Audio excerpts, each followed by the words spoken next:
ಪ್ರೌಢಶಾಲೆಯಲ್ಲಿ ವಿಜ್ಞಾನ ಮೇಳ.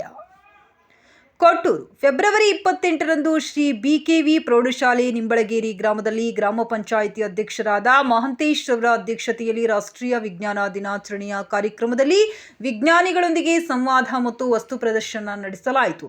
ಜಯಸುಮ್ಮ ಪಿ ವಿಜ್ಞಾನಿಗಳು ಯೋಜನಾ ನಿರ್ದೇಶಕರು UR ರಾವ್ ಉಡಾವಣಾ ಕೇಂದ್ರ ಇಸ್ರೋ ಬೆಂಗಳೂರು ಮಾತನಾಡಿದ ಅವರು, ವಿಜ್ಞಾನಿಗಳಾಗಲು ಬಾಲ್ಯದಿಂದಲೇ ಆಸಕ್ತಿ ತೋರಿಸಿ ಗುರಿ ಸಾಧನೆಯತ್ತ ತಮ್ಮ ವಿದ್ಯಾಭ್ಯಾಸವನ್ನ ಕೇಂದ್ರೀಕರಿಸಬೇಕು.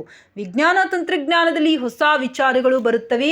ನ್ಯಾನೋ ಟೆಕ್ನಾಲಜಿ ವೇಗ ಪಡೆಯುತ್ತಿದೆ. ಗಿಡ ಮರ ನಾಶವಾಗಿ ಮುಂದೊಂದು ದಿನ ಭೂಮಿ ಇಲ್ಲವಾಗುತ್ತದೆ.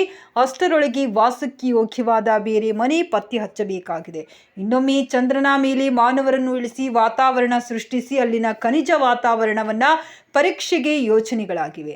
ಚಂದ್ರಯಾನ 3 ಯಶಸ್ಸು ಒಂದು ರೋಮಾಂಚನಕಾರಿ ಅನುಭವ. ವಿಜ್ಞಾನಿಗಳಿಗೆ ಮಾತ್ರವಲ್ಲದೆ ದೇಶಕ್ಕೆ ವಿಶ್ವಕಪ್ ಗೆದ್ದಿದ್ದಕ್ಕಿಂತಲೂ ಹೆಚ್ಚಿನ ಸಂಭ್ರಮ ತಂದುಕೊಟ್ಟಿತು. ಇದರಿಂದ ವಿದ್ಯಾರ್ಥಿಗಳ ಮನಸ್ಸಿನಲ್ಲಿ ನಾವು ವಿಜ್ಞಾನಿಗಳಾಗಬೇಕು ಅನ್ನೋ ಭಾವನೆ ಹುಟ್ಟಿಕೊಂಡಿದೆ ಎಂದರು. ಈ ಸಂದರ್ಭದಲ್ಲಿ ಕ್ಷೇತ್ರ ಶಿಕ್ಷಣಾಧಿಕಾರಿ ಪದ್ಮನಾಭ ಕರ್ಣಂ, ಮುಖ್ಯ ಗುರುಗಳಾದ ಫಕೀರಪ್ಪ, ವಿಜ್ಞಾನ ಶಿಕ್ಷಕರಾದ ಪತ್ರೇಶ್ ಬಡಕಾರ್ ಮತ್ತು ಎಲ್ಲ ಸಹ ಶಿಕ್ಷಕರು, ಗ್ರಾಮ ಪಂಚಾಯಿತಿ PDO ಪ್ರಶಾಂತ್, ಗ್ರಾಮ ಪಂಚಾಯಿತಿಯ ಸರ್ವ ಸದಸ್ಯರು, STMC ಅಧ್ಯಕ್ಷರು, ಸದಸ್ಯರುಗಳು, ಊರಿನ ಮುಖಂಡರು ಹಾಗೂ ಶಾಲೆಯ ವಿದ್ಯಾರ್ಥಿಗಳು ಉಪಸ್ಥಿತರಿದ್ದರು. ಚಂದ್ರಯಾನ್ ಲ್ಯಾಂಡಿಂಗ್ ನಾವೆಲ್ಲರೂ ಅವತ್ತು ಖಂಡಿತವಾಗಿಯೂ ಟಿವಿ ಮುಂದೆ ನೋಡಿರ್ತೀವಿ.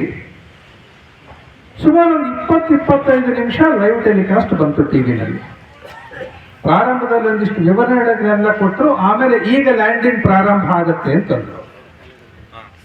ಸುಮಾರು 14.5 ನಿಮಿಷಗಳ ಲ್ಯಾಂಡಿಂಗ್. ಟಿವಿನಲ್ಲಿ ಒಂದಿಷ್ಟು ವಿಡಿಯೋ ತೋರಿಸ್ತಾ ಇದ್ರು, ವಿಜ್ಞಾನಿಗಳನ್ನ ತೋರಿಸ್ತಾ ಇದ್ರು, ಎಲ್ಲರೂ ನೋಡ್ತಾ ಇದ್ರು, ಇಡೀ ಜಗತ್ತು ನೋಡ್ತಾ ಇತ್ತು.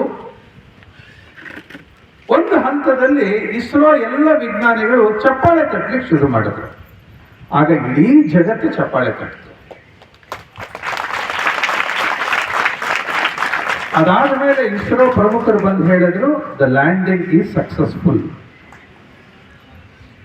ಆ 14-15 ನಿಮಿಷದಲ್ಲಿ ಏನಾಯ್ತು ಅನ್ನೋದು ಬಹುಶಃ ಹೆಚ್ಚಿನ ಜನರಿಗೆ ಟಿವಿ ನೋಡ್ತಿದ್ರು ಕೂಡ ಗೊತ್ತಾಗಿರ್ಲಿಕ್ಕಿಲ್ಲ. ನಾನು ತುಂಬಾ ಜನ ಮಕ್ಕಳ ಜೊತೆ ಸಂವಾದ ಮಾಡಿದಾಗ ನನಗೆ ಅರ್ಥ ಆಗಿರೋ ವಿಷಯ ಇದು. ಹಾಗಾಗಿ ಆ 15 ನಿಮಿಷ ಏನಾಯ್ತು ಅಂತ ಒಂದ್ಸಲ ಹೇಳ್ಬಿಡ್ತೀನಿ. ನಾನು ಒಟ್ಟಾಗಿ ಸೇರಿಸಿ ಮಾಡಿದ್ದು 2 ಭಾಗ, ಮಧ್ಯಕ್ಕೊಂದು ಬೆಲ್ಟ್ ಹಾಕಿರ್ತಿದ್ವಿ.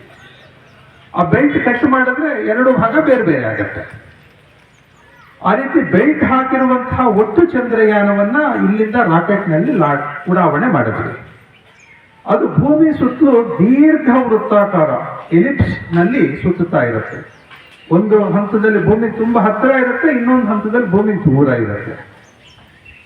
ಈ ರೀತಿ ಸುತ್ತುತ್ತಾ ಇರೋ ರಾಕೆಟಿನ ಇಂಜಿನ್ ಅನ್ನ ಉರಿಸೋದ್ರಿಂದ ಅದು ಹೆಚ್ಚು ಭೂಮಿಯಿಂದ ದೂರ ಹೋಗೋ ಹಾಗೆ ಮಾಡಬಹುದು.